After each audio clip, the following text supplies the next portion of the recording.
For the next part of our website, I want to do another fairly typical animation, and that's a fade in. Now, let me just back up our timeline so we can pick out a good spot for this.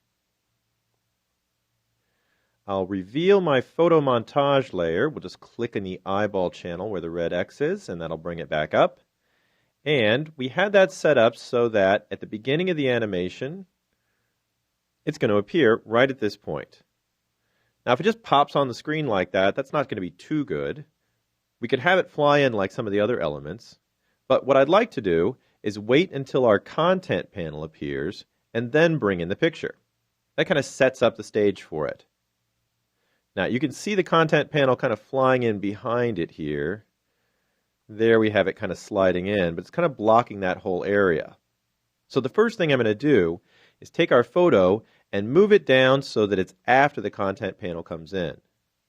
We'll just click on that keyframe, and we know we can just move that on down the timeline here. I'll set it up for right at that endpoint when our content panel stops moving. Now, at least for starters, we've got the timing a little bit better. Let me pull my timeline down here just a little bit, and we'll move the playhead around just to see that we've got our content panel kind of sliding in there, and our photo appears. Now, if we want it to fade in, that's actually a pretty simple animation because it's just another property. We've already done settings on motion, rotation, and even scaling. So let's set this up for a tween. Now, I like to make sure I set my objects up myself. That way all the naming's right and everything's good. So let's check this object out right now. I'm going to unlock the photo layer just so we can manipulate it. And now we can go down and select that photo. It's still a bitmap, and that means it's not a movie clip yet. So the first thing I want to do is make it into a movie clip. Now I know if I just set up a tween here, the program will do it for me, but like I said, I like to make sure all my names are good. So I'm going to press F8 while we have it selected. That's my convert to symbol, and I'll just give this a name. We'll call it photo montage.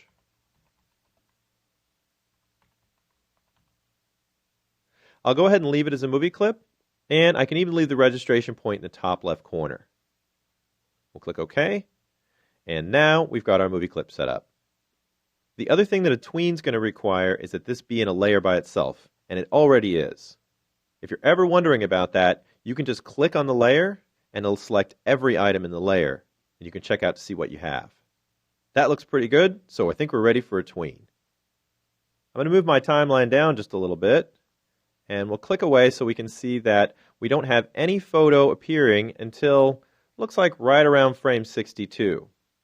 Now, one thing I also recommend when you're doing tweens is to think ahead a little bit. I'm going to have this start at an alpha of 0, fade in so that it's completely visible, and then I want to have it stay on the screen. And as we've already seen, that means I'm going to need to have a second span of frames over here for the static portion in addition to my tween portion.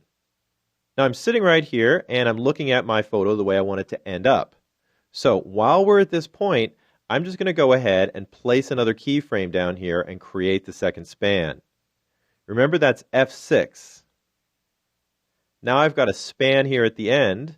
I'll double click, and that can be my static portion. We'll set this one up as our tween. Let's click on the keyframe at the beginning of this span for our tween, and I'll go over to Insert. We'll choose Motion Tween, and we now have a Motion Tween set up.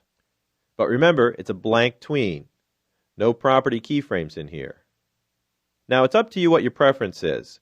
We could set a property keyframe at the end and change the beginning, or change the one at the beginning and then set the end.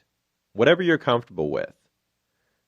I'm going to set mine right here since that's where my playhead is. And I'm just going to go down to my photo and click on it.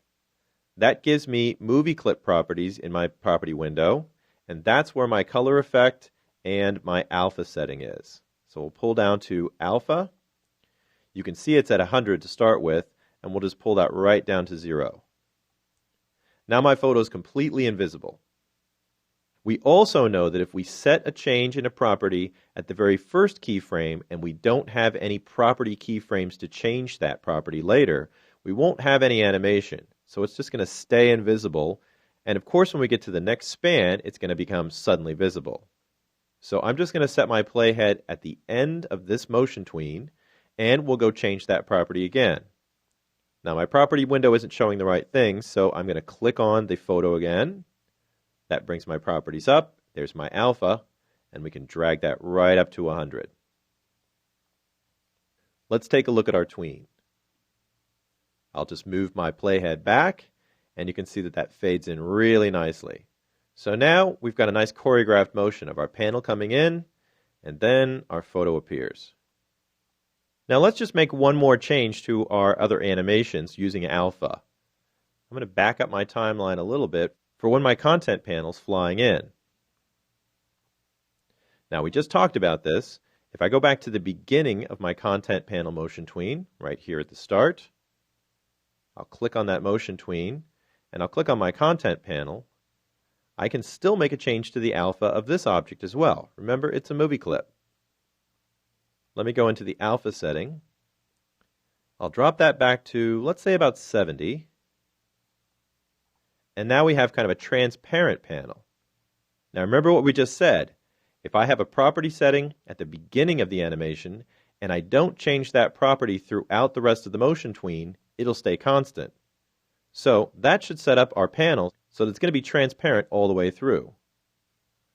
And as we pull it in, we're getting a little bit of that gradient showing through it, just enough to make it a nice effect. And then, of course, our photo comes in right on top of it. Now, we do get one change right here because we copied the last frame of the animation and then pasted it in so we could set up the static area where the panel stays on the screen. But that one doesn't have the alpha change. Now, when we do start making changes like this, you'll have to monitor whether you've made the changes or copied in a new version of the object. I'm just going to quickly make the same setting on this keyframe so that it matches. I'll just click on it on the stage, and you can see, actually, I got the photo there, so I'm going to lock the photo layer. I'll go back and re-click it. Now I've got the content panel at my new keyframe, and I'll set the alpha to match. I'll just type in 70. And now when we run our animation, it comes in transparent, and it stays transparent all the way to the end of the animation.